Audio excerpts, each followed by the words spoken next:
Give a shout, give a cheer. It's a wonderful day because Boba Fett is here. Hello, friends. Welcome to the Star Wars Universe podcast. I'm coming to you on December 29th, and I am so stoked because we have new Star Wars content. First time in a long while, and it's one that none of us knew was coming until a simple title card happened at the end of Mandalorian Season 2, The Book of Boba Fett. It's here as our Ashley Coffin and Paul Hoppe. We're all going to be discussing Episode 1 in just one moment.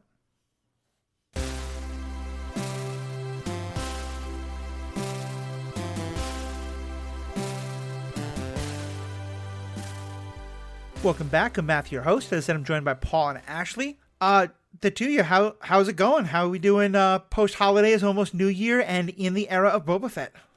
I always feel like this week is a weird in-between where it's not exactly a holiday week and you don't have that, like, it's, Christmas Eve build up and you're just kind of like stalemate through the week. Like, why am I at work? Why am I existing? Why am I 15 pounds heavier than I was last week?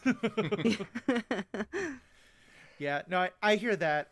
I've always worked in the nonprofit industry, and just every business I've ever worked for is just closed from like December 23rd to Christmas. Oh, because what we a just know, dream. like, no one's going to get anything done. And I've always long had the tradition then of like the days after Christmas are the days for like playing with your new toys and cooking new things and enjoying playing new games and eating all the leftovers. So yeah, but I have 2 contract jobs now, so I'm getting both done, but the schedule's weird, and hey, we got good stuff to watch.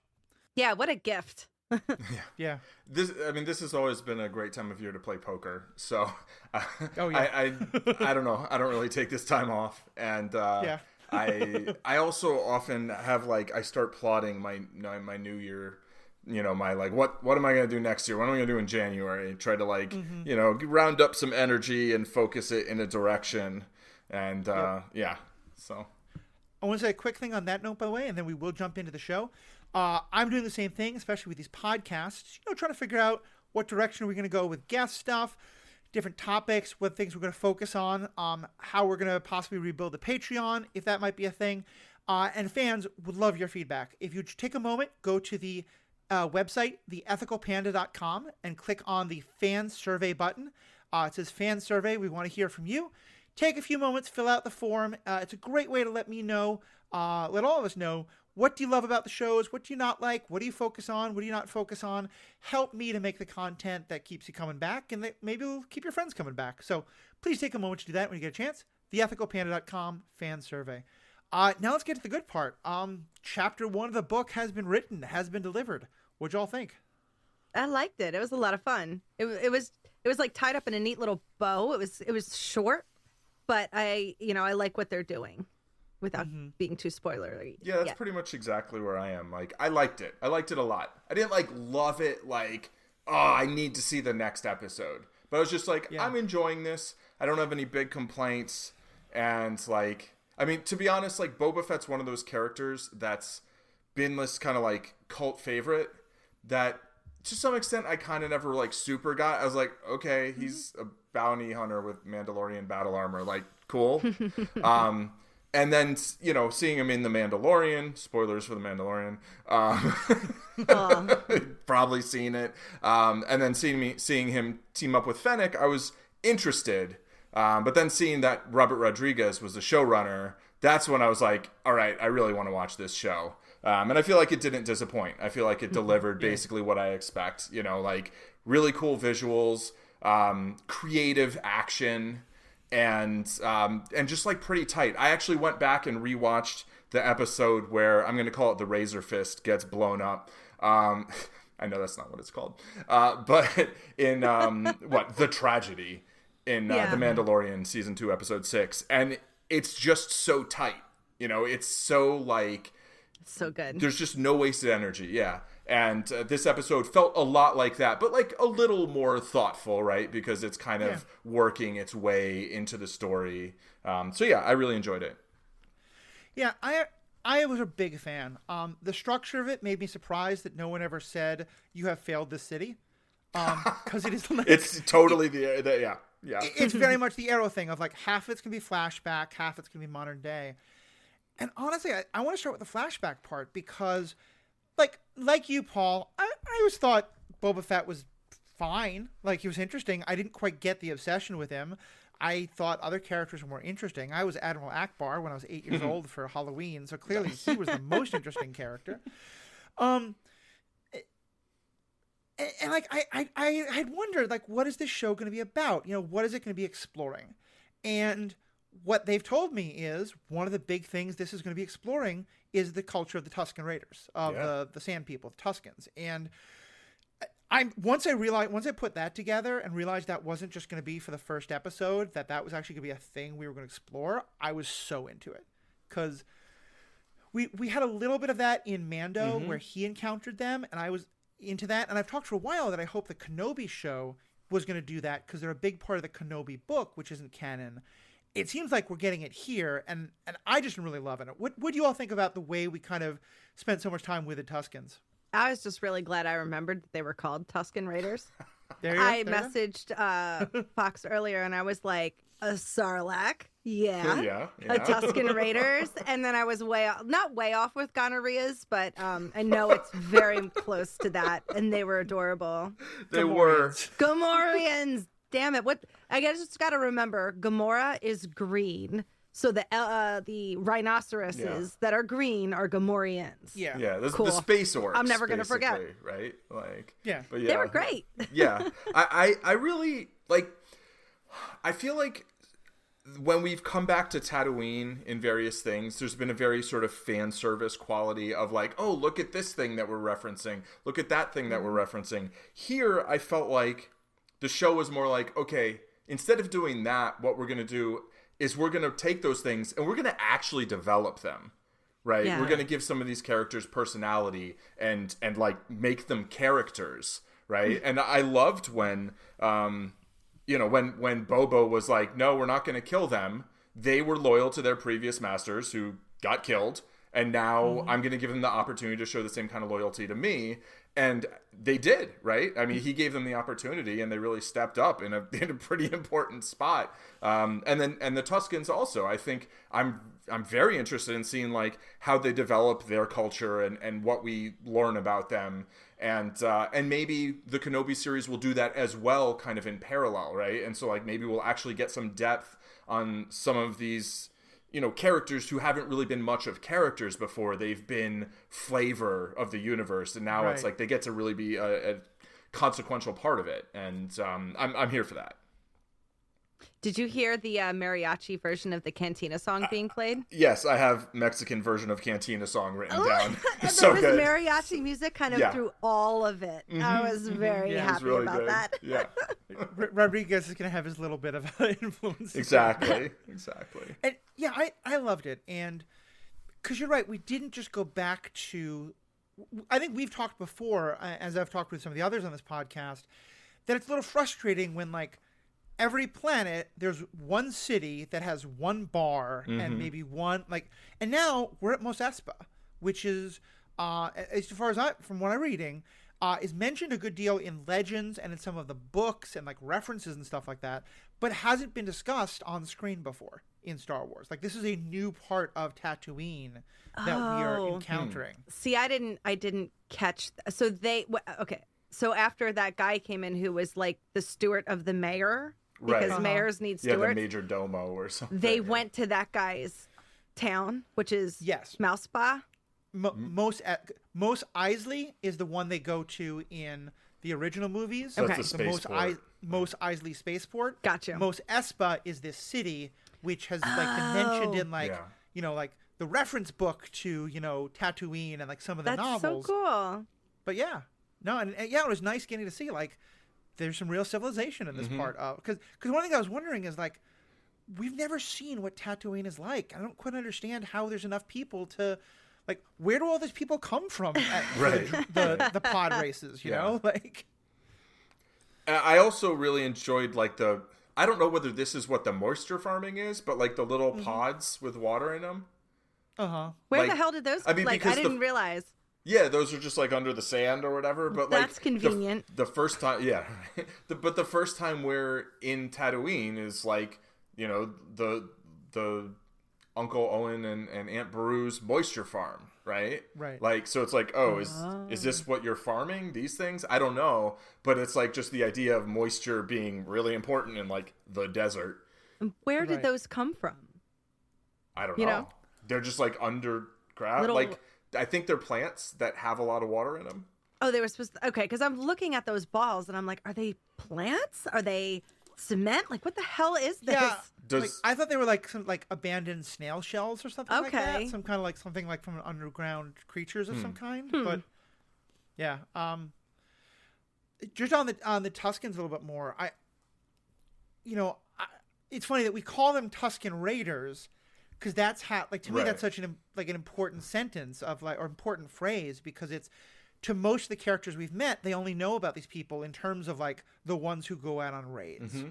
But actually, like, there's a lot more of them, you Right. know. And Mm-hmm. what did you kind of think? I thought it was really brave, and I appreciated it, but it was definitely left a lot of mystery that we have no idea what the Tuscans are saying to each other. Yeah. I think we get a good sense of like what's happening, but like, because they rescued him, they kind of brought him back Right. by feeding him water, only to take him back and tie him to this post and let all the kids like beat him up.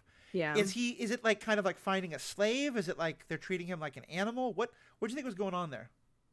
I think they would have him like a captive slave, maybe, because they did make him start digging for the water pods. Him and the other guy.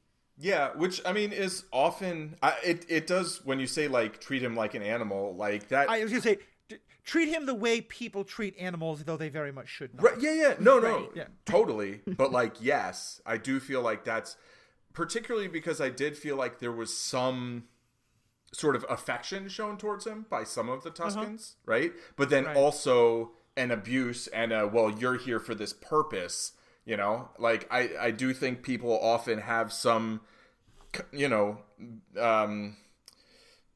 warm feelings towards the animals they abuse. Like, I think that's a thing, you know? And here Yeah. it feels like, yeah, they're like, oh, we're going to rescue you so we can use you, but you're kind of like our pet or like our, you know, and I mean, when it, you know, not to get like too deep into slavery, but it's like not all forms of slavery or not all, I mean, I think none of them should exist, right? Clearly, but like they're not always all exactly the same. And Right. like, and so here it's like, it seems to me like also like maybe they're like kind of initiating him and being like, you have to be at this level first. And then, I mean, because the end of the episode, you know, things change some.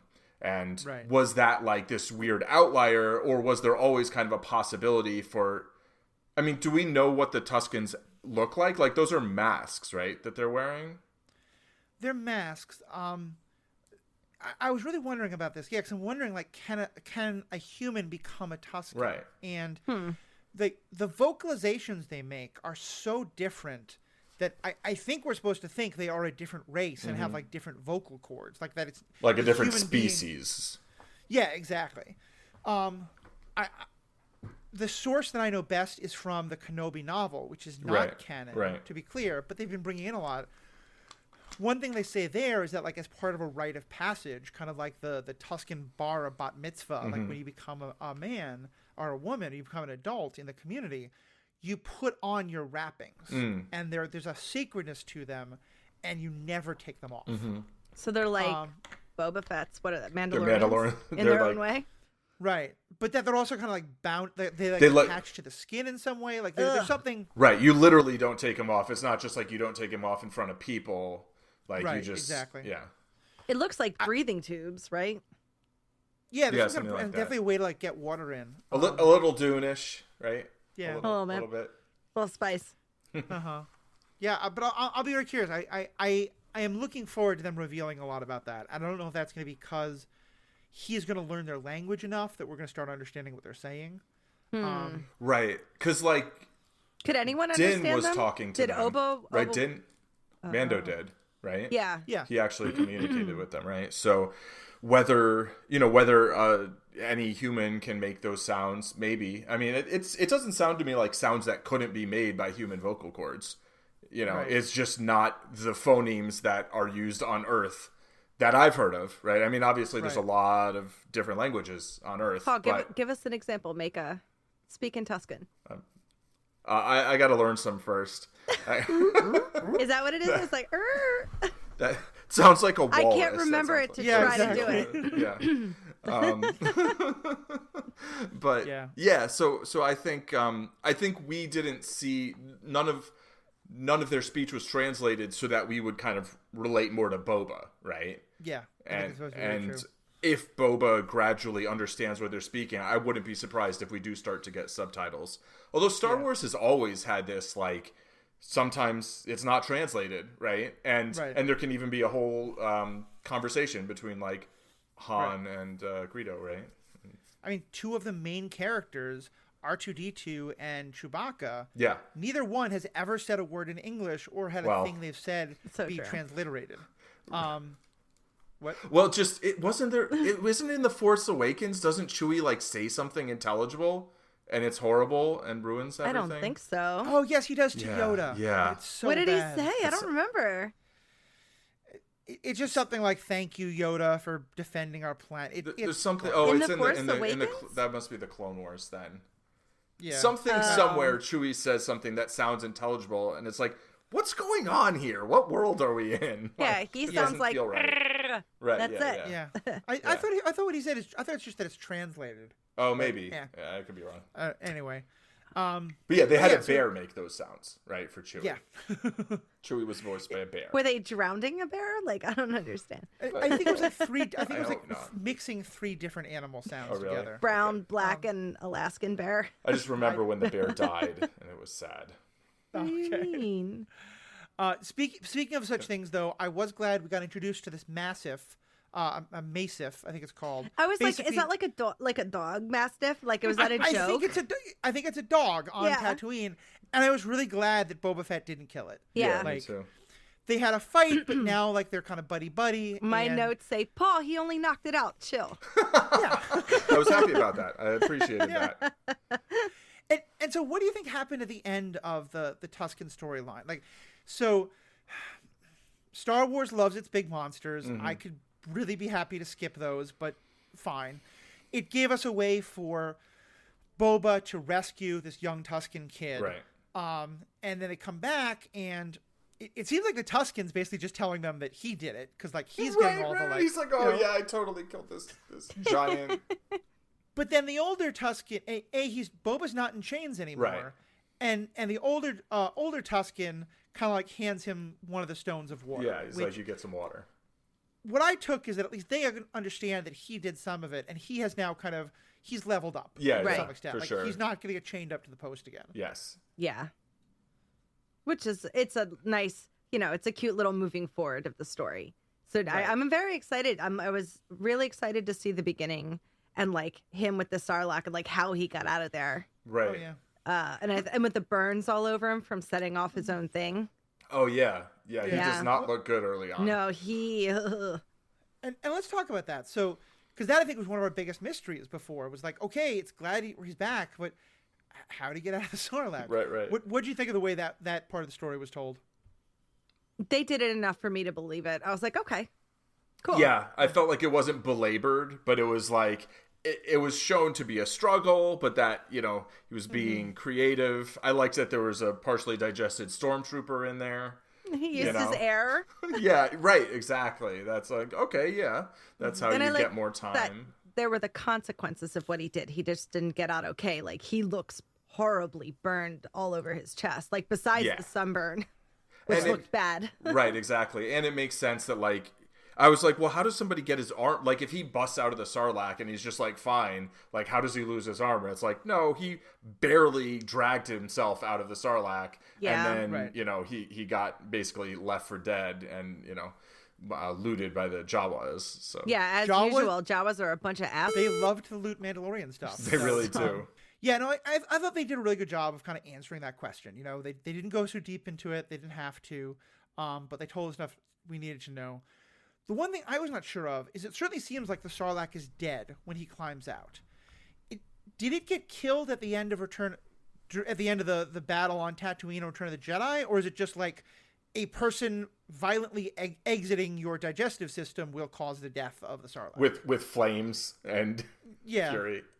Maybe, yeah. I mean, I don't remember the Sarlacc getting killed. I mean, Han shot one of the tentacles, right? Right. To free himself, but like, or to free Lando, right? He was like holding out a rifle or something, and Lando's holding onto it, and Han's like about to shoot it, and Lando's like, a little higher. Yeah. It's like, I thought you couldn't see, but I don't think that killed it, but I think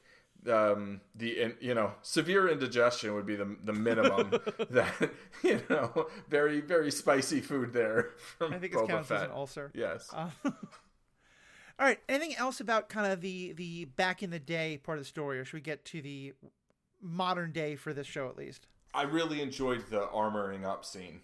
Like, it felt very OG Iron Man. Like, with where they're putting on Boba's armor. The script was written by Jon Favreau, so I wouldn't be surprised if it's almost even a little bit of like a reference in that regard, like deliberately. I mean, having written Iron Man. Yeah. I can see that. Yeah, I feel like we didn't get that much. And really, besides, they're already trying to be assassinated, which I guess would be par for the course. Yeah, that sounds about right? Like, I really liked the kind of everyone coming to pay tribute scene, because I thought it was like it's interesting. You got the Iron Man vibe. The vibe I got when they were putting on his armor was kind of like almost more like Game of Thronesy, like the Lord is getting dressed by his squires, and that kind of thing. And the whole scene felt like there were two scenes that it kind of reminded me of. One is Godfather and everyone coming to pay respect. Yeah, for sure. And the other is from a show that Paul, I don't know if you've seen, but I know Ashley has seen, and I'm watching Outlander, where again, like the Lord goes out to meet his people, or the people come to the castle to like pledge their fealty and offer, a tenth of their grain or whatever. And I just thought they were doing a really interesting job of him being like kind of like that mix of like fealty and crime lord. Yeah, it was good. It feels very Godfather to me. I mean, that scene, right? The armor putting on felt very, very Iron Man to me, but Robert Rodriguez took a page out of Tarantino's book by putting himself in the episode. He was the Trandoshan who said, "May you never leave Vis Espa," or Mos Espa, or whatever. Yeah, I think one of the things that I liked about that was I liked just getting more of a sense of like, I've always loved the scum and villainy side of things, whether it's the Cad Bane or the Hondo. And so getting to see more of how this criminal enterprise works, and, that now it's Boba Fett as the daimyo, is I think the term they used. Yeah, Daimyo, I didn't get what that meant. Daimyo. I believe that's a Japanese term that's often used as kind of like it was kind of a lord or in the samurai days. Interesting. Yeah. Yeah, That's powerful cool. Japanese magnates. Dai means big, I believe. Like a dai katana is like the giant katana. In feudal Japan, it was one of the great lords who were vassals of the shogun. Right. Cool. So it gets that kind of the feudal aspect as well as the Godfather aspect. That's why I thought that scene was interesting, because I thought no one, like, you could say it's like the Godfather, but I thought every single person disrespected him in there. Right. On some level. Yeah. Robert Rodriguez of the Trandoshan, who says even their blessings sound like a threat. Exactly. And the mayor was like, "Where's our money?" Or the mayor's right. pawn. The major dome. Yeah, it was like, so we're gonna get and Fennec was like, "Do you want me to kill him?" I'm right. like, "Yes, girl." And she's like, "We're gonna let you leave with your head, and that's our gift to you." What did she say? It was great. We left her body on something, and it was just like, ugh. I love her. Yeah, me too. I really enjoyed the present day action scene, right? There's basically the one, and it felt like it was at the start, it felt awkward, and I feel like it was intentionally awkward because they were boxed in by these shields, right? Right. And the idea was like they just couldn't. They kept trying to get outside this little radius, and then are they Gamorreans? I'm just going to call them Gamorreans. Gamorreans, right. And then the Gamorreans came in and like busted them out. And then all of a sudden it's like, okay, now you're in trouble. If you can't actually contain them, you're in big trouble. And then when she chases them down, he's like alive, right? And she catches two of them. And she's just like, I only need one of you. That's my girl. Kicks the other one right off. Right. That's It the was thing. very Assassin's Creed. Very. And I love that he called her, Master Assassin. This is my Master Assassin. Fennel Chan, like, Master Assassin. Excuse me, that is only how I would be introduced if I was an assassin of any. I am a master assassin. Master Not Assassin. his major domo, not his second. No, Master my killer. Assassin. There's a couple things about that. First of all, I'm glad we're finally putting a little bit of respect on the name of the Gamorreans, because they were just always just like ridiculous. They get choked by Luke. They're completely ineffective. They get eaten. One of them gets eaten by the Rancor. Rancor. Thank you. And I appreciated Boba being like, no, like they're loyal. They'll be good soldiers, and then them helping him out. Here's my question. Of all those great, like the group of assassins, why doesn't one of them have a blaster? Like the whole first fight scene, like our heroes were they were in the middle of a circle of shields, and they're trying to like stab them with things, and they kept getting blocked. Just pull out a blaster and shoot them in the head. Maybe that's not what they're trying to do. Yeah, maybe Also, no Mandalorian guns. battle Maybe they're armor, like maybe that's Batman. Yeah. Maybe. I mean, there could be any number of reasons. Mostly, it's usually just like you get better action sequences without guns. I mean, Also true. Desperado notwithstanding, but They had like awesome like taser Right. spears. yeah, there I were. guess. Maybe that was Favreau's challenge to Rodriguez. Like, okay, don't use guns. Right, Show no me cool guns. action. Yeah, No I think it worked. disintegrations. I think it Wait, no. looked great. It just made me like, what? Give me an in-story reason at some point Sure. in time. Yeah, maybe there will be. I mean, we don't know yet what their motive was or who sent them. Right. So maybe we'll find out in the next episode. Like, yeah, they were trying to kidnap them. I think for we're whatever supposed to reason. think that was the mayor's response. Do you think that was, or do you think maybe that's a red herring and it's something deeper? Oh, I think so. Right. I think that's the most likely explanation. Yeah. It's also possible that it's something else that we don't know about. But yeah, True. that's definitely what we're supposed to think is most likely for sure. Yeah. And he is not taking any of the precautions that like the other used Right. to take, like not being like carried in or doing all this stuff. And he's like going against the rules, which I love.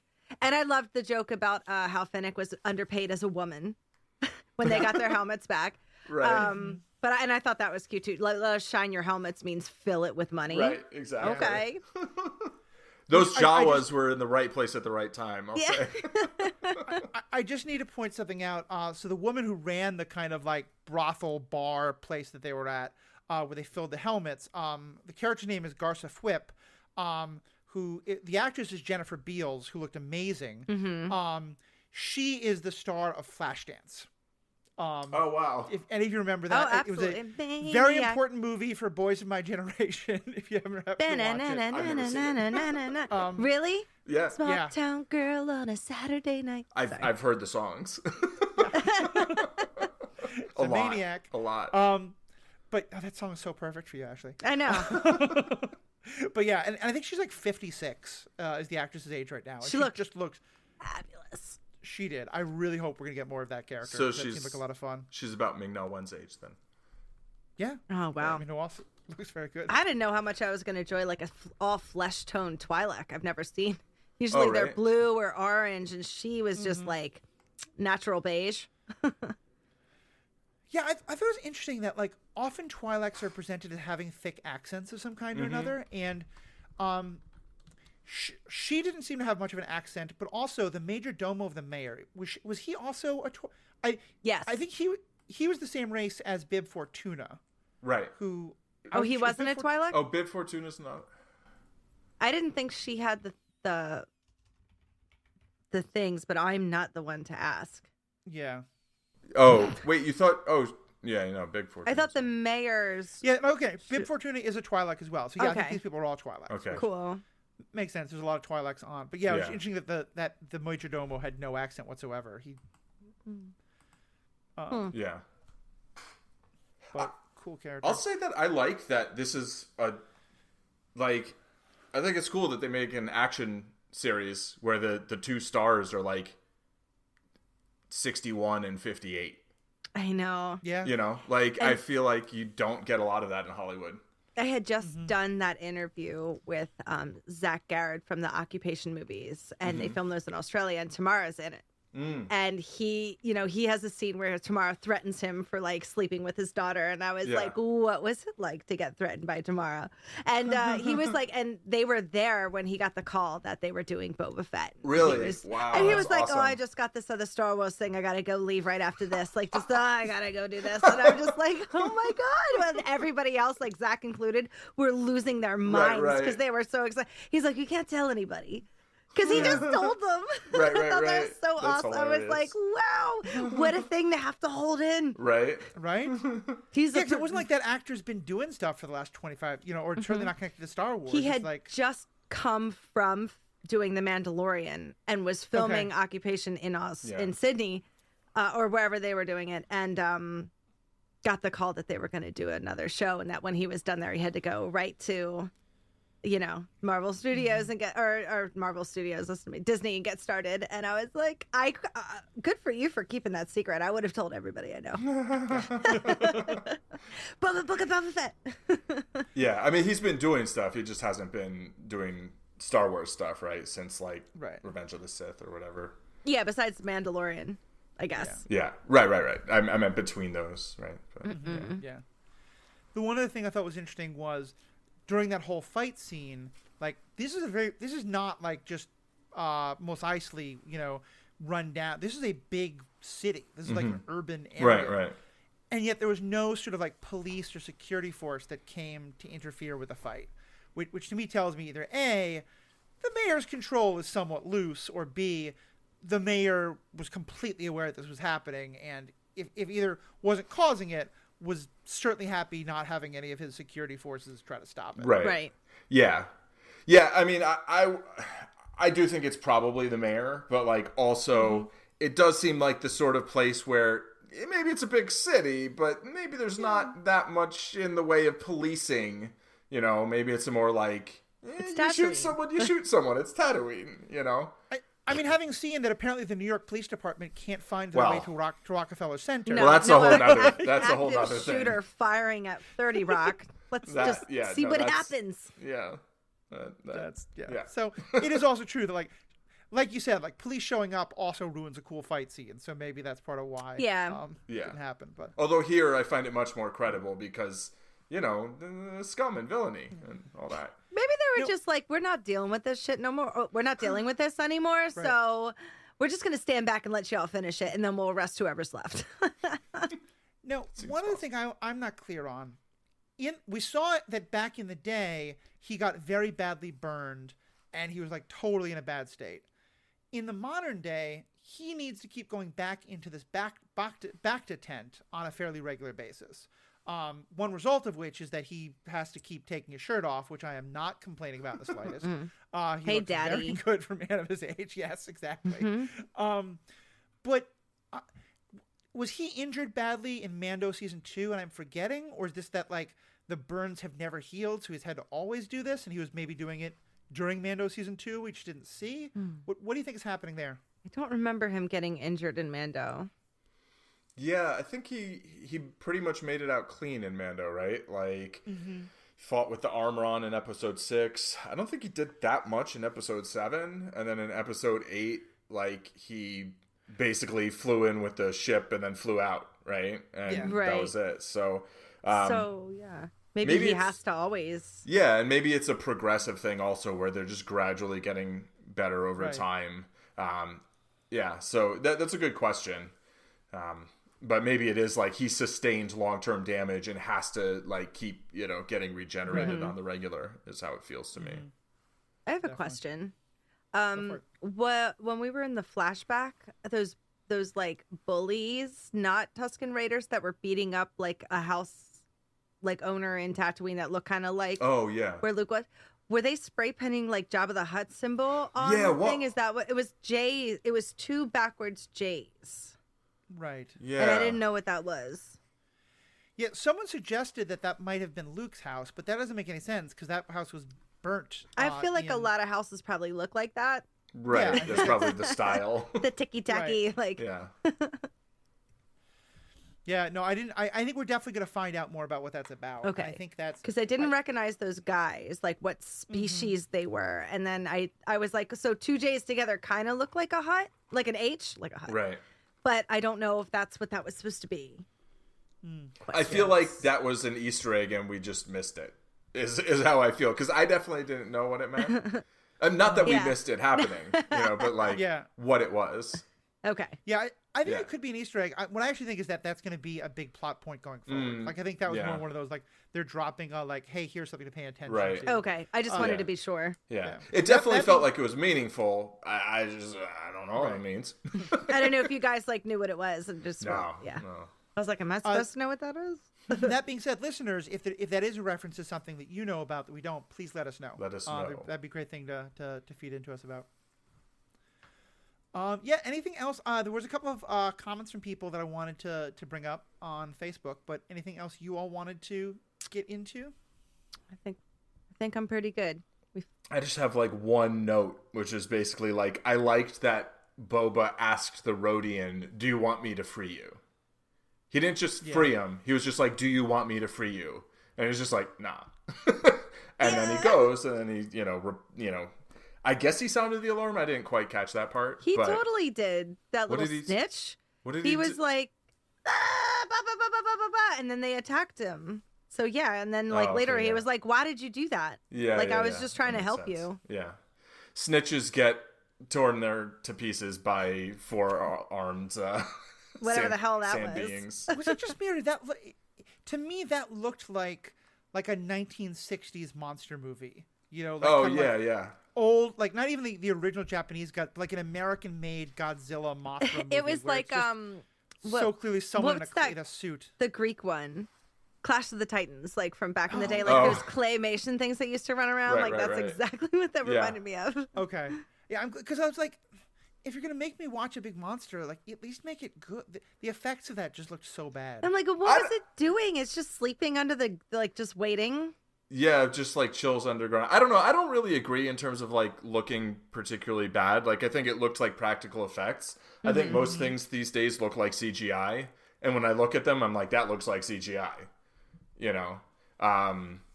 So it just, I don't know. Like most of those things they're just not my favorite parts in general of Star Wars and whatever. But it definitely looked like it was like not CGI, right? Whereas somehow the backgrounds are all CGI and they don't look like it. Right? They're like virtual backgrounds. They don't use green screens. They use giant like LED walls, right? Walls, yeah. Yeah. Which is awesome. Yeah, and I feel like that part seems seamless. I'm just continually impressed by that aspect of the look of things. Yeah, I mean, I do agree. Like that scene didn't. I don't know. I just didn't like that scene as much, so maybe I wasn't as But it did feel like, okay, here's kind of Boba Fett's moment to sort of like be like, hey, I can do something. At one point, are the monsters enough dicks that you're like, okay, he deserves to die? Yeah. What do they have to do? They have to attack someone I care about. What about little, Mustang or whatever the dog's name was? Massive. Oh, yeah. Yeah, I mean, that's not cool. Yeah. I wasn't, like, mad. I imprinted on Massive immediately. I was like, I love that thing, and I want it to always be okay. Yeah. No, I mean, I kind of like, it's like, even like the Rancor fight. Like, it's cool that Luke does cool things, but, like, the Rancor's not evil. It's just chained up in this place. Yeah, so, like, it wants to eat. Yeah, and here this is basically just a wild creature. And again, like, how does anybody survive on Tatooine?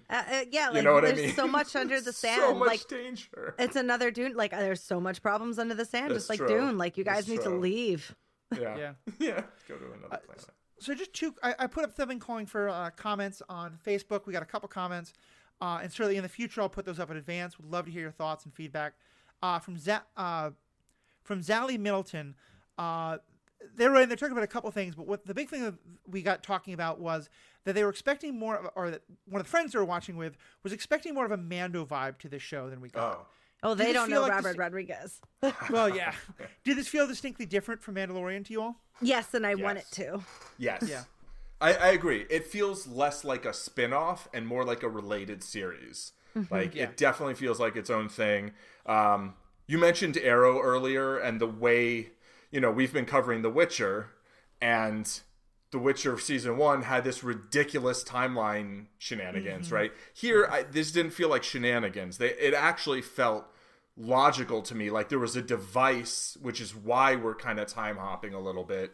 And they were mostly telling the backstory in this episode, I feel. And it just wasn't too broken up, right? It was like, we're going to go with like 15 minutes of backstory, then like 10 minutes of present day, and then another 5 to 10 minutes of backstory. And they always made it when he was asleep. Like there was a reason we were getting exactly. These were his dreams, basically, right? While he's in the back to tank. Exactly. Yeah. So he's in the isolation pod. Yeah, exactly. I do feel like it feels different, and I like that. You know, it feels related. Also, another shout out on the music. Like I feel like the music is noticeably different from Mando, but it feels like it exists in the same universe. And it's awesome, I think. I agree. One thing I noticed is that most of the Star Wars properties on Disney now, during that opening thing, they have that opening thing where they show all the different like masks and droid heads. Oh yeah. That it's kind of like their version of the MCU, like opening logos. And it normally has always the same music. The music for that even was different. Yeah, and the last two images were Fennec's helmet and Boba's helmet. Oh, cool. I didn't even notice that. Well, the last one looks like it could be Mando, but like I assume it's for Boba, and Fennec was definitely in there. I'm pretty sure. I don't know. I watched it once, but... Yeah, we're going to watch it right after this because Ken hasn't seen it yet. I'm excited. Cool. Yeah. And I think that's a good description. They're like, it's in the same universe, but it's not a spin-off. It's a very different kind of a show. And in the same way, like with the MCU, like we've talked about how, like, you know, in the MCU, you have like heist films and spy dramas and rom-coms and like big action pieces. And yeah, it's kind of the same thing here. I'll be curious to see whether this is just these people are now off in their own thing, or if like there are elements of this story that are going to tie into the Mando thing. Because, like, the Mandalorian, like, we're getting pictures of this larger world. We don't really have, like, one uber story, though, that's being told yet. And I'm okay with that. I think it might be interesting if there's some degrees the stories overlap, but I like that so far this is not Mando Season 2.5. This is just something totally new and different. Which I love. Yeah, me too. I feel like the less overlap, the better. Like, be in the same universe, but be stories that I can watch alone and not have to worry about. If I start watching Kenobi and I hate it, I don't want that to mean I can't watch Book of Boba Fett. If I end up not liking where Book of Boba Fett goes, don't want that to like make it feel like I don't really want to watch Mando. You know, I think some little connections are cool and like an acknowledgement of being in the same galaxy, but it's a galaxy. There's so much space to cover, right? So it's like there's no reason that like these, you know, basically like crime lord type things on Tatooine are necessarily going to affect like, you know, maybe some people going and trying to retake Mandalore or whatever, right? So I feel like there's room for these to be very separate stories that are like more like cousins than like siblings or something. I don't know. Like I was thinking of like what would a story be that would pull them back together. I do think if there's something about who gets to rule Mandalore, that might be something that this character gets tied into somewhat. But, you know, he's also someone who, like, he wasn't raised as a man. He was raised as a child of Jango Fett with the cool armor. Yeah. But we don't have any idea to what extent being a Mandalorian mattered to Jango and what he passed on to Boba. Right. That's a good point. Yeah. And I'll be curious, Paul, 'cause I know your partner and to some extent you are kind of rewatching the Clone War episodes that are connected. I don't remember to what extent young Boba cared or even got involved in the struggles to see who rolled Mandalore. So if you ever come across that and where he stands on that, definitely let us know. Yeah, I'll let you know. As far as I can tell, young Boba cares about killing Mace Windu. Yes, I think that's what I can tell. After Anakin maybe kills Mace Windu, or I guess Palpatine, though, whatever. Spoilers for Revenge of the Sith. I think Boba, you know, goes down more just the straight up bounty hunter route, right? But there's definitely this sense of maybe it's honor, maybe it's just like, hey, I don't want to just go around killing people who don't need killing. You know, that is present in young Boba that I feel is very much still present here. Yeah. You know, where I felt like in the original trilogy, like we don't really know that much about Boba Fett. Like basically wants to get Han Solo to get paid. Seems to be basically the entirety of the motivation, right? And has to be told no disintegrations. So like that maybe gives a little insight into his character too. But like, you know, the Clone Wars does flesh out Boba more as a character, and this feels it lines up with that well. You know, I mean, we just watched a few of those episodes anyway. We're not all the way through. That's I think cool. it was season 3 or something. Yeah, so it was kind of good timing. But then the hilarious thing is she's like, oh, now that I'm watching this, I want to finish this before watching Book of Boba Fett. So I'm just watching it on my own. Although, honestly, I'll say this, and this is a bit of a question. I mean, obviously, podcasting on it, you know, you're going to watch it every week and then podcast on it, right?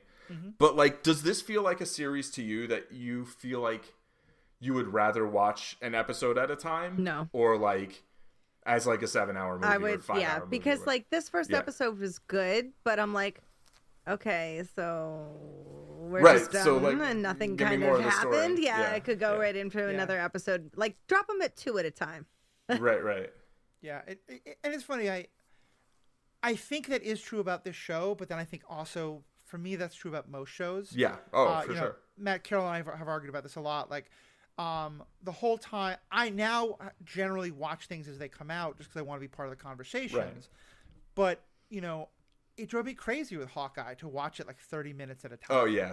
And then over Christmas, because my sister hadn't seen it, and she loves basically, like, she had no interest in this until I told her that it's a story about Christmas in New York, which we're talking about Hawkeye. I was like, wow, you conned your sister into watching Book of Boba Fett by saying it was Christmas. And so just in, like, basically it's just like a long movie. It's like 3 hours, you know, and we watched all 3 of it. We watched it just one afternoon, and she loved it. And I really appreciated that. And so, yeah, it's funny because also like with a show like Witcher, I used to be able to just binge the whole thing. Because we're now doing content out. I am watching, pausing. There at least the stories feel more contained. But yeah, especially with this one, I just wish they dropped it all at once and we could just binge it. Yeah. I think it's the better way to do it. I vastly prefer the Netflix model, really. I do think a series like Bad Batch was fine week at a time for me. Yeah. I would have preferred that the last 2 episodes that were basically a cliffhanger were, you know, same day. And if they released the whole thing on one day, I wouldn't have complained. But shows that have like more side quests, more that are like very clearly episodic, which, like, I feel like Mandalorian was mostly very episodic, right? Each episode was like at a different location. Yeah. Here it's like the whole series is going to be on, well, it seems like the whole series might be on Tatooine, right? Or at least a ton of it will be. And it's like, yeah, I just want to watch that story all at once. Like, as we were getting started for this, Ashley, you said that it felt like not much happened in this episode. And at first I was like, what do you mean? No. And I'm like, oh, no, you're right. Like, we got so much world building and story. Like, this felt like the introduction, you know? Yeah. And so then I'm like, okay, cool. You've just told me all the cool things that are going to happen in this world. Now let me spend time in that world. Right. I got to wait another week. That sucks. So, we got a couple other comments, but I want to save them because we're going pretty long on time here. So, a couple of people commented that they really loved the dynamic between Boba and Fennec, and I have to agree with that. I think that clearly is going to be, I think, a central thing. And you were talking, Paul, about how he has this kind of some degree of a sense of honor that she clearly does not have.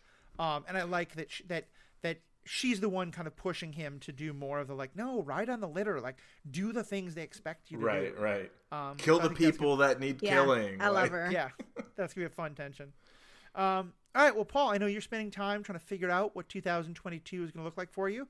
Where can people find what you're doing, and where should they be keeping their eyes out for new stuff?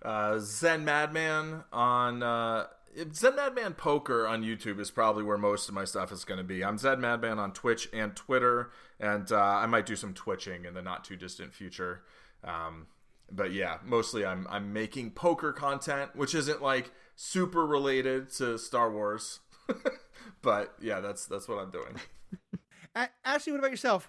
Where are you doing awesome things that people should check out? You can always these days? find me at the MCU cast, but since we're talking about it, I do want to plug the Bingers episodes we did with Tamara Morrison's movie Occupation and Occupation Rainfall, because it is a big deal for the studio in Australia, and we're trying to get more people to see it. It was trending on Netflix, and Matt Carroll and I covered both movies, which is going to be a third on Bingers. And then we had an interview with Zach Garrett, who was one of the stars in that, who worked with Tamara, and we had a back and forth talking like what that was like. So if you want to hear that firsthand, jump over to Bingers and check it out. Awesome. And just so folks are clear, they can. What's the exact name of the movie that they can watch? Occupation and Occupation Rainfall.